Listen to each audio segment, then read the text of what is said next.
ಈಗ ಆಸೆಗಳು ಬಹಳಷ್ಟು ಜನರಿಗಿರುತ್ತೆ, ಆದರೆ ಅವಕಾಶಗಳು ಕಮ್ಮಿ ಇರುತ್ತೆ. ನಿಮ್ಮಲ್ಲೂ ಅವಕಾಶಗಳು ಕಮ್ಮಿ ಇತ್ತು. ಹೆಂಗೆ ಮಾಡೋಕ್ಕೆ ಸಾಧ್ಯ ಆಯಿತು? ನಿಮ್ಮ ಫ್ಯಾಮಿಲಿ ಹೆಂಗೆ ಸಪೋರ್ಟ್ ಮಾಡ್ತು? ನೀವು ಹೆಂಗೆ MBBS ಕಡೆ ಹೋದ್ರಿ? ಅಮ್ಮ was such A disciplined lady ಅಲ್ಲ, ಭಾರಿ ಶಿಸ್ತಿನ ಅಮ್ಮ. ಹೌದಾ? ಅಮ್ಮ ಒಂದು ಸ್ಟೇರ್ ಮಾಡಿದ್ರೆ ನಾವು ನಮ್ಮ ಜಾಗದಲ್ಲಿ ಇರ್ತಿದ್ವಿ, ಗಡಗಡ. ಗಡಗಡ. ಆಮೇಲೆ ವೆರಿ ಹಾರ್ಡ್ ವರ್ಕಿಂಗ್ ಅಮ್ಮ. ಅದು ಹೋಲ್ಸೇಲ್ ಮಾರ್ಕೆಟ್ಗೆ ಅಮ್ಮ 4 ಗಂಟೆಗೆ ಹೋಗ್ತಿದ್ರು ತರಕಾರಿ ದಸ್ಕಲ್ಲಿ. She use to go. ನಾನು ತಮ್ಮ ಅಜಯ್ ಇಬ್ಬರು ಸೇರಿಕೊಂಡು ನಾವು ಗ್ರೇಟ್ ಫ್ರೆಂಡ್ಸ್. ನಾವು ಅದು ತರಕಾರಿ ಅಂಗಡಿ ನಾವು ಅಲ್ಲಿ ಗಾಜಿಪುರದೊಳಗೆ ಒಂದು ದೊಡ್ಡದು ಲಿಂಗಾಯತ್ ಓಣಿ. ಅವರೆಲ್ಲ ನಮ್ಮ ತರಕಾರಿ ಮೇಲೆ ಡಿಪೆಂಡ್. ನಾವು ತರಕಾರಿ ಒಯ್ದ್ರೆ ಮಾತ್ರ ಅವ್ರ ಮನೇಲಿ ಸಾರು. ಅಮ್ಮ ವಾಸ್ ಸೋ ಕ್ಲೆವರ್, ಡಿಮಾಂಡ್ ಗೊತ್ತಿತ್ತು ಅವ್ರಿಗೆ. So she had not gone to the Stanford university. She knows demand and supply. ಆಗಿನ ಕಾಲದಲ್ಲಿ 1 ಪೈಸೆಗೆ ಲಿಂಬೆಹಣ್ಣು ತೊಗೊಂಡು ಬಂದ ಅಮ್ಮ ಆಗಿನ ಕಾಲದಲ್ಲಿ 5 ಪೈಸೆಗೆ ಮಾರ್ತಿದ್ರು. ಒಂದಿನ ದೇರ್ ವಾಸ್ ಅ ಸ್ಟ್ರೈಕ್ ಇನ್ ಗುಲ್ಬರ್ಗ. ಎಲ್ಲ ಅಂಗಡಿಗಳು ತುಂಬ ಟೋಟಲಿ ಕ್ಲೋಸ್ಡ್. ಆ ಸ್ಟ್ರೈಕ್ ಮಾಡ್ತಾ ಬರೋರಿಗೆಲ್ಲ ಹಸಿವಾಗಿದೆ. ದೆನ್ ಸಮೋ ದೇ ಇದು ನಮ್ಮದು ಮನೆ ಗೊತ್ತಾಗಿದೆ ಅವ್ರಿಗೆ. ಸೊ ನಮ್ಮ ಮನೆ ಹುಡ್ಕೊಂಡು ಬಂದರು. ಅವ್ರಿಗೆ ಹಸಿವಾಗಿತ್ತು. ಅಮ್ಮ 10 ರೂಪೀಸ್ದು ಇದು ತಂದಿದ್ದು. What is that? ಮ್ಯಾಂಗೋಸ್. ಆ 10 ರೂಪೀಸ್ ಮ್ಯಾಂಗೋಸು ಆ ಹಸ್ತು ಬಂದಿದ್ರಲ್ಲ ಮಂದಿ, ಅಂಡರ್ ದ ಕಾಟ್ ಒಗಿತಿದ್ರು ಅಮ್ಮಗೆಲ್ಲ ಮ್ಯಾಂಗೋಸು, ಅದು ಇದು. ನಾವೆಲ್ಲ ಬರೀ ಅದೇ ತಿಂತಿದ್ದೆವು, ಊಟ ಇರ್ತಿದ್ದಿಲ್ಲಲ್ಲ, ಬರೀ ಹಣ್ಣೆ ತಿದ್ದು. ದಟ್ ಸಾತ್ವಿಕತೆ is there because of that. ಇದು ಸ್ಟಾರ್ವೇಷನ್, ಹಣ್ಣು ತಿನ್ನೋದು, ನೋ ಈಟಿಂಗ್, ಬರೀ ಅದ್ರ ಮೇಲೆ ಜೀವಂತಿರೋದು, ಆಲ್ ದಟ್. ಹಸಿವು ಗೊತ್ತಿತ್ತು. ಹಸು ಮಸ್ತ್ ಗೊತ್ತಿತ್ತು ಚಂದಾಗಿ. ನಂದು ಬಯೋಗ್ರಫಿ ಒಳಗಿದೆ, ಸರ್ಜನಿಗೆ ಹಸು ಇರ್ಲಿಕ್ಕೆ ಗೊತ್ತಿರಬೇಕು. ಆಮೇಲೆ ನಮಗೆ ಬಡತನಿದ್ದ ಸಲುವಾಗಿ ಹಸು ಇದ್ದಿದ್ದೆಲ್ಲ ರೂಢಿ ಇದೆಲ್ಲ, ಇಟ್ಸ್ ಅ ಗುಡ್ ಹ್ಯಾಬಿಟ್ ಅಂತೆಲ್ಲ ಬರೆದಿದ್ದೇನೆ. You may like my biography. So ಆ 10 ರೂಪೀಸ್ ತಂದಿರೋ ಮಾವಿನ ಹಣ್ಣು ಆ ಸ್ಟ್ರೈಕ್ ಮಾಡಿದ ಮಂದಿ ಎಲ್ಲ ಬಂದ್ರಲ್ಲ, ನಾನು 100 ರೂಪೀಸ್ ಮಾಡಿದೆ. ಹಾಂ. So that was you sold it. I sold. ನೀವು ಮಾರಿದ್ದು? ಹೌದು. ನಾನು ಅಲ್ಲಿ ನಿಂತಿದ್ದೆ. ಅವ್ರು ಎಲ್ಲರೂ ಒಬ್ಬನ ತೊಗೊಂಡು ಹೋಗ್ತಿರಲ್ಲ, ಒಂದು ಗುಂಪು 5-6 ಮಂದಿ, ಮತ್ತೆ ಇನ್ನೊಬ್ಬನಿಗೆ ಕಳಿಸ್ತಿರು, ಇಲ್ಲೇ ಹೋಗು ಅಂತ. ಸೊ ನಿಮ್ಮ ಮನೆಯಲ್ಲಿ ಮಾವಿನ ಹಣ್ಣು ಸ್ಟಾಕ್ ಇತ್ತು? ಯಾವುದು? ಬೆಡ್ ಕೆಳಗಡೆ, ಮಂಚದ ಕೆಳಗಡೆ, ಆ ಕಟ್ಟಿಗೆದ ಮಂಚ. ಅಮ್ಮ ಎಲ್ಲ ಶಿಫ್ಟ್ ಪೋರ್ ದೇರ್ ಪ್ರಾಪರ್ಲಿ. ನಾವು ಹಸಿವಾದಾಗ ಹೋಗ್ಕೊಂಡು ತೊಗೊಂಡು ಬಂದು ತಿಂದು ಆರಾಮಾಗಿರ್ತಿದ್ದೆವು. ಸೊ 10 ರೂಪಾಯಿ ಮಾವಿನ ಹಣ್ಣು 100 ರೂಪಾಯಿ ಸಂಪಾದನೆ ಮಾಡ್ತು. ಅದು ಡಿಮಾಂಡ್ ಅಮ್ಮಗೆ ಗೊತ್ತಿತ್ತು. ಅದು ನಾವು ಅಲ್ಲಿ ಗುಲ್ಬರ್ಗದಲ್ಲಿ ಮೆಕ್ಕೆಜೋಳ ಅಂತೀವಿ, ಇಲ್ಲೇನೋ ಅದೇಂದು ರೋಡ್ ಸೈಡ್ ಇರ್ತದಲ್ಲ, ಚಂದ ಇರ್ತದಲ್ಲ ಅದು. ಆ ಗುಲ್ಬರ್ಗದಲ್ಲಿ ತುಂಬ ಇಷ್ಟಪಡ್ತಾರೆ ಜೋಳ. ಅದು ಚಂದಾಗಿ ಒಬ್ಬನ ಬೆಣ್ಣೆ ತೊಗೊಂಡು ಬರ್ತಿದ್ದ ಅವನು ಹಳ್ಳಿಯಿಂದ. ಅವನು ಅಲ್ಲಿ ಕುಂತ್ಕೊಂಡು ಅಲ್ಲಿ ನಿಂತ್ಕೊಂಡು ಅವನು ಒಂದಿಷ್ಟು ತೆನೆಗಳು ತೊಗೊಂಡು, ಮಂದಿ ಕೂಡ ಅವನು ತೊಗೊಂಡು ತಿನ್ನೋದು ನೋಡಿ ಮಂದಿನೂ ಬರ್ತಿದ್ರು. ಸೊ ಅದು 1 ಪೈಸೆಗೆಲ್ಲ ತರ್ತಿದ್ದಿಲ್ಲ ಅಮ್ಮ ಅನಿಸುತ್ತೆ. ಆ ತೆನೆಗಳು, ಮೆಕ್ಕೆ ತೆನೆ ಅಂತೀವಿ ನಾವು ಗುಲ್ಬರ್ಗದಲ್ಲಿ.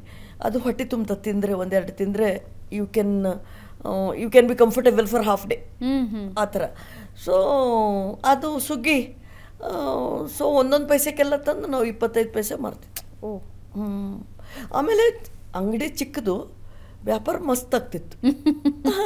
ಎಷ್ಟಂದರೆ ಆ ಗ್ರೋಸರಿ ಶಾಪ್ದವ್ರು ಹಿಂದಿನ ಅಂಗಡಿಯವ್ರು ಹೇಳಿದ್ರು, ಅಮ್ಮನ ಹೆಸರು ರತ್ನಮ್ಮ ನಿಂದೆ ಚಂದದ ಅಂತ ಹೇಳ್ತಿದ್ರು ಅವಾಗ.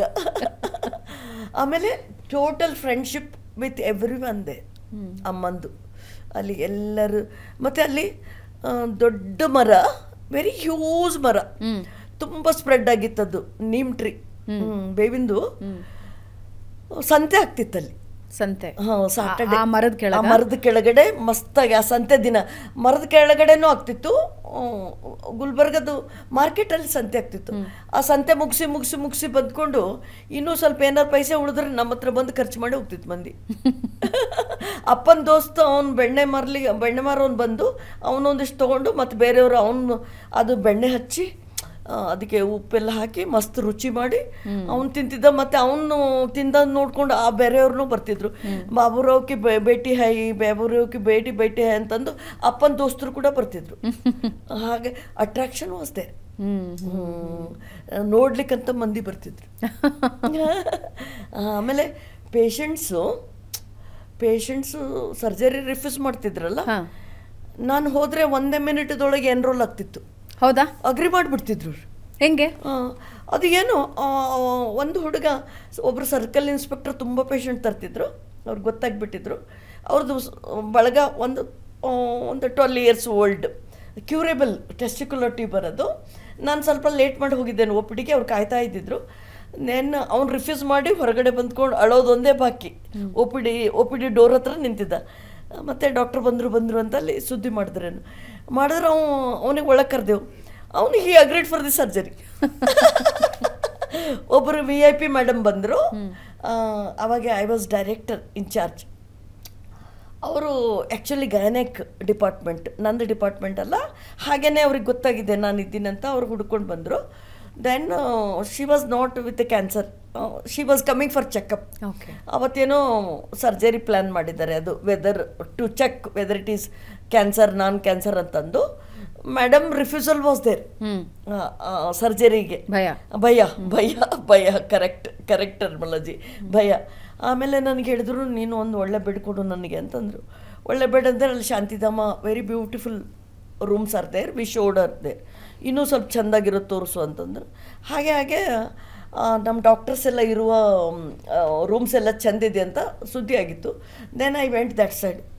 ಹೋದರೆ ಬ್ಯೂಟಿಫುಲ್ ರಾಜರಿರುವಂಥ ರೂಮ್ಸ್ ಅವು, ಚೆನ್ನಾಗಿ ಲಾಕ್ ಮಾಡಿಟ್ಟಿದ್ರು. I saw that. I said madam ತೋರಿಸ್ದೆ. Madam like it. ಅಲ್ಲಿ ಕ್ಲೀನ್ ಮಾಡಿಸ್ತಾರೆ. ನಾನು 300 ಬೆಡ್ ಸಿಕ್ಕಿತ್ತು ನನಗೆ.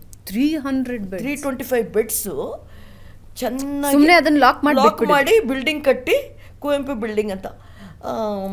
SM ಕೃಷ್ಣ ಸರ್ ರೌಂಡ್ಸಿಗೆ ಬಂದಾಗ ಏನೋ ಈ ಕನ್ನಡ ಟೀಮ್ ಹುಡುಗರು ಬೆನ್ನಿತ್ತಿದ್ದಾರೆ. Sir has sanction some amount, Kuvempu building ಅಂತ ಆಗಿದೆ. ಬ್ಯೂಟಿಫುಲ್ ಬಿಲ್ಡಿಂಗ್ ಮಾಡಿ ಕಟ್ಟಿ ಲಾಕ್ ಮಾಡಿ ಇಟ್ಟಿದ್ರು. ದೆನ್ ಮೇಡಮ್ ಹುಡುಕ್ಲಿಕ್ಕೆ ಹೋಗಿ ಐ ಗಾಟ್ 325 ಬೆಡ್ಸ್. ನಾನು ಹೇಳಿದೆ ಸರ್ವೋದಯ ಹೆಣ್ಮಕ್ಳಿಗೆ, ನೀವು ಇದೆಲ್ಲ ಕ್ಲೀನ್ ಮಾಡಿಕೊಡ್ರಿ, ನಿಮಗೆ ಊಟ ಕೊಡ್ತೀನಿ ನಾನು. ಆಮೇಲೆ ಇಂಜಿನಿಯರಿಗೆ ಹೇಳಿದೆ, ವಿ ವಿಲ್ ಲೇಬಲ್ ಪೇಷಂಟಿಗೆ ಎಲ್ಲ ಬಿಟ್ಬಿಡೋದು, ಅಲ್ಲಿ ಏನು ನಥಿಂಗು, ಬ್ಯೂಟಿಫುಲ್ ಬಿಲ್ಡಿಂಗ್ ಇದೆ, ಬೆಡ್ಸ್ ಇಲ್ಲ ಅಂತ ಒದ್ದಾಡ್ತೀವಿ ಅಲ್ಲಿ. ಅದಕ್ಕೆ ಮುಂಚೆ ಎಷ್ಟು ಬೆಡ್ಸ್ ಇದ್ವು ಅವೈಲಬಲ್ ಇದ್ದಿದ್ದೆಷ್ಟು? 250. Then it become 500. ಆಮೇಲೆ ಇದು ಆ್ಯಡ್ ಆಯಿತು 325. ಸೊ 800 ಪ್ಲಸ್ ಆಯಿತು. ಸೊ ವಿದಿನ್ ನೋ ಟೈಮ್ ಅವ್ರಿಗೆ ಇಂಜಿನಿಯರಿಗೆ ಹೇಳಿದೆ, ನಾವು 1 to 3 ಅಂತ ಹಾಕೋಣ ಫ್ಲೋರ್ ವೈಸ್, ಸೊ ದ್ಯಾಟ್ ಈ ಬೆಡ್ಡಿಗೆ ಹೋಗಲಿಕ್ಕೆ, ಈ ಫ್ಲೋರಲ್ಲಿ ಈ ರೂಮಿಗೆ ಹೋಗಲಿಕ್ಕೆ ಅಂತ ಬರಿಬೇಕಲ್ಲ, admission in this floor, in this block, all that. So ಹಾಗಾಕೊಂಡು it was very nice kid why work, ಭಾರಿ ಬ್ಯೂಟಿಫುಲ್. ಲೈಕ್ ಎಲ್ಲ VIPs ನನಗೆ ಪೇಷಂಟ್ ಕಳಿಸೋದು, ಅಪ್ಪನ ದೋಸ್ತರೆಲ್ಲ VIP ಯೂನಿಟ್ ಅಂತ ಹೇಳ್ತಿದ್ರು. ಟು ದಟ್ ಎಕ್ಸ್ಟೆಂಟ್ ನಾನು ರಿಟೈರ್ ಆಗುವಾಗ ಅವ್ರು ರೋಡ್ ಮೇಲೆ ಹೋಗಿ ನನ್ನ ಕಲೀಗ್ಸ್ ಹೇಳ್ತಾರೆ, ಅವಳೊಬ್ಳೆ ಇಲ್ಲಿ ಸರ್ಜನ್ ಇಲ್ಲ, ನಾವು ಕೂಡ ಇದ್ದೀವಿ ಅಂತ. They started taking the patients. I believe I because ಜನರಿಗೆ ನಿಮ್ಮ ಬಗ್ಗೆ ಇದ್ದಿದ್ದ ನಂಬಿಕೆ ಅದು. They trust you. What I use to do, no I did not do anything. ಅವ್ರು ಬಂದ ಕೂಡಲೇ ಬೆಡ್ ಕೊಡ್ತಿದ್ದೆ ನಾನು. I become famous because of that. ಅಂದರೆ ಬೆಡ್ ಕೊಟ್ಟರೆ I will be planning about that patient in my bed where I sleep ಅಲ್ಲ. ಏನು ಮಾಡೋದು ನಾಳೆ ಏನು ಮಾಡೋದು ಅಂದರೆ ರೌಂಡ್ಸಿಗೆ ಹೋದಾಗೆ ಪ್ರತಿ day we plan for the patient.